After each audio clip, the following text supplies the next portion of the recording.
As Amara got to the morning assembly, she felt the teachers and students looking at her with wonder. She heard some whispers. Amara knew they were asking why she'd left Bright Star Academy, a fancy private girls' school, to come to this public high school. That's her, the new girl. I heard she got kicked out of her old school. Look at her, acting all high and mighty. Amara kept her head high, trying to ignore the comments. She found a spot at the back of the crowd and stood quietly, waiting for the principal to speak. Mr. Okoro, the principal of City High School, was a tall man with a stern face.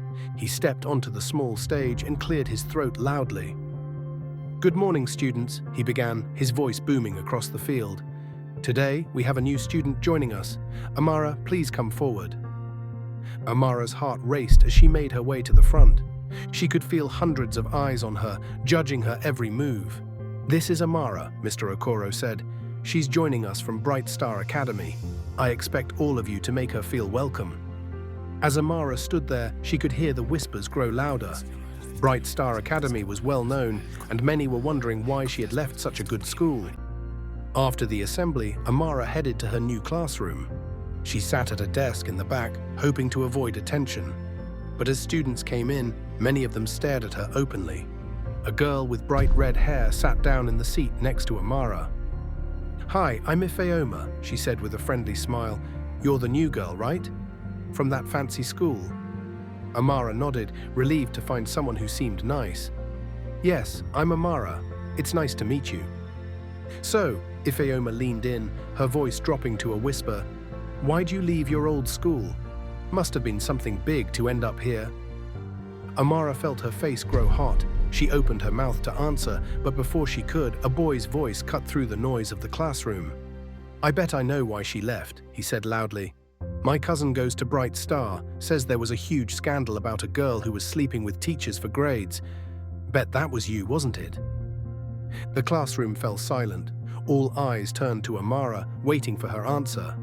She felt her hands begin to shake. "That's not true," Amara said, her voice stronger than she felt. "Those were just rumors. I never did anything like that." The boy scoffed. "Sure, that's what they all say. Why else would you leave such a great school for this dump?" Ifeoma looked at Amara with wide eyes. "Is that true? Did you really?" Amara stood up suddenly, her chair scraping loudly against the floor. "I said it's not true," she repeated firmly. "I'm here to study and learn, just like the rest of you. What happened at my old school is in the past." Just then, their class teacher walked in, ending the talk. But Amara could still feel the stares and hear the whispers throughout the lesson. As the day went on, Amara found herself trying hard to keep up with the lessons. The teaching style at City High School was different from what she was used to, and they had fewer books and supplies. In math class, when the teacher asked a question, Amara raised her hand to answer, just as she always had. "Ah, the new girl thinks she's smarter than all of us," a girl sitting nearby muttered. Amara slowly lowered her hand, feeling torn. She knew the answer, but was it worth drawing more attention to herself? During lunch break, Amara sat alone under a tree in the schoolyard. She watched as groups of friends laughed and talked, feeling more alone than ever. Ifeoma came up to her, carrying a lunchbox. "Mind if I join you?" she asked. Amara nodded, thankful for the company. As they sat, Ifeoma spoke up. "Listen, about what that guy said in class, I'm sorry. It wasn't cool of him to spread rumors like that." Amara sighed. "Thanks. It's not true. Yes, I made some mistakes at my old school, but I never did anything that bad. I just want a fresh start." Ifeoma nodded thoughtfully. "You've got one here. It might not be as fancy as your old school, but City High isn't so bad once you get used to it."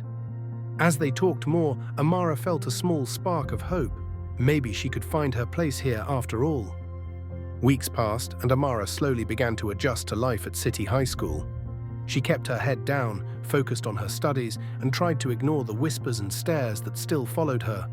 One day, Mr. Aide, the English teacher, announced a writing contest. "The winner," he said, his eyes scanning the classroom, "will speak for our school at the state-level contest. It's a big chance, so I expect your best work." Amara's eyes lit up. This was her chance to prove herself, to show everyone that she was more than just rumors and gossip.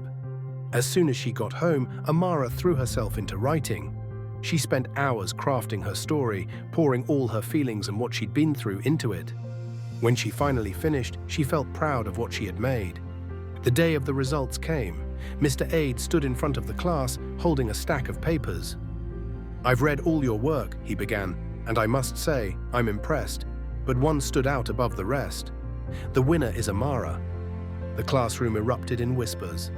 Amara felt both joy and worry as she walked to the front to get her paper. "Great work, Amara," Mr. Aid said, smiling. "Your story was truly special." As Amara returned to her seat, she overheard a group of students whispering. Of course she won. Probably used her old tricks to charm Mr. Aid. Yeah, bet she didn't even write it herself. Probably got help from her rich parents. Amara felt her happiness fade. Would she ever escape her past? Ifeoma, who had become Amara's closest friend, noticed her sadness. "Don't listen to them," she whispered. "You won fair and square. Your story was amazing." Despite Ifeoma's support, Amara couldn't shake off the feeling of doubt. That night she talked to her parents. "Mom, Dad," she said with a bit of fear, "I won the writing contest at school." Her parents smiled with pride. "That's wonderful, Amara," her mother exclaimed. "But," Amara went on, "some students think I cheated. They don't believe I could have won on my own." Her father's face grew serious. "Amara, we know you've been working hard to turn things around. Don't let anyone make you doubt yourself." Feeling better from her parents' words, Amara decided to face the rumors head-on. The next day at school, she went up to Mr. Aid after class. "Sir," she said, her voice shaking a little, "I heard some students saying I might have cheated in the contest. I want you to know that I didn't. I wrote that story all by myself." Mr. Aid looked at her with surprise. "Amara, I never doubted that for a moment. Your writing has a unique voice that can't be faked. Don't let anyone tell you otherwise." Feeling braver from Mr. Aid's words, Amara made a choice. She would prove to everyone once and for all that she was more than just a pretty face. As the state-level contest got closer, Amara put all her time into getting ready. She spent hours in the school library, reading and learning. Others started to notice how hard she worked. One afternoon, as Amara was deep in a book, she heard someone clear their throat. She looked up to see Emeka, one of the top students in her class, standing awkwardly by her table. "Oh, Amara," he said with a bit of nerves, "I was wondering if you could help me with something. I'm having trouble with the literature work, and I heard you're really good at it." Amara was surprised. This was the first time someone other than Ifeoma had come to her for help. "Sure," she said, smiling. "What part are you having trouble with?" As they worked together, Amara found herself enjoying the process of explaining and teaching. Word spread quickly, and soon other students were asking her for help too. Ifeoma watched this change with a grin. "Look at you," she said one day, "from outcast to teacher's helper. I told you things would get better." Finally, the day of the state contest arrived. Amara was nervous when she found out that Bright Star Academy was also in the final round. She would be competing against her old school. The contest was held in a big hall with many people watching. When it was Amara's turn, she took a deep breath and started reading her story. As she read, the room grew very quiet. Everyone was listening closely. Amara's story was about a girl who made mistakes but learned from them. It was really her own story. When Amara finished, there was a moment of silence. Then everyone started clapping loudly. The judges took a long time to decide. Finally, they were ready to announce the winner. The winner of this year's state writing contest, the head judge announced, is Amara Idris from City High School. The City High School students in the crowd cheered loudly. Amara couldn't believe it. She had won. As Amara went to get her trophy, she saw her old teachers and classmates from Bright Star Academy. This could have been Bright Star Academy's victory if they hadn't kicked her out. Backstage, while Amara was calling her parents to tell them the good news, she heard someone coming towards her. "Congratulations, Amara," a voice said. Amara looked up and saw Halima walking towards her, crying. "Amara, can you ever forgive me?" Halima said. "I'm so sorry for lying about you and telling everyone at school that you were sleeping with our male teachers." "You're sorry," Amara said angrily. "You told a lie that got me kicked out of school." "I was jealous, and I let it control me," Halima said. "Please forgive me, Amara." "If you want me to forgive you, tell everyone the truth," Amara said, and then she walked away. Mr. Okoro, who had come to watch, was smiling widely. "Well done, Amara," he said. "You've made City High School very proud." Back at Bright Star Academy, Halima told the truth about what she had done. Mrs. Aisha, the principal, was shocked. "Halima, you almost ruined that girl's future with your lie." As punishment, Halima had to repeat her class and stay in school for 2 more years. She would watch her classmates finish school while she would stay back and be in class with students younger than her. Mr. Bello and Mr. Kanu were found unfit to be teachers and were fired from Bright Star Academy. Meanwhile, at City High School, things changed a lot. People stopped whispering about Amara. Instead, they asked her for help with their studies. Amara's study group grew bigger and bigger. One day, Amara heard some students talking about her. "Remember when we thought she was just a rich, pretty girl?" one said. "Yeah, I feel bad about that now," another replied. "She's actually really nice and smart." Amara smiled to herself. She had finally found her place at City High School. At the end of the school year, Mr. Okoro called Amara to his office. "Amara," he said, "I'm very proud of you. You've done well in your studies, and you've helped other students too. You're a great student, and City High School is lucky to have you." Amara felt happy tears in her eyes.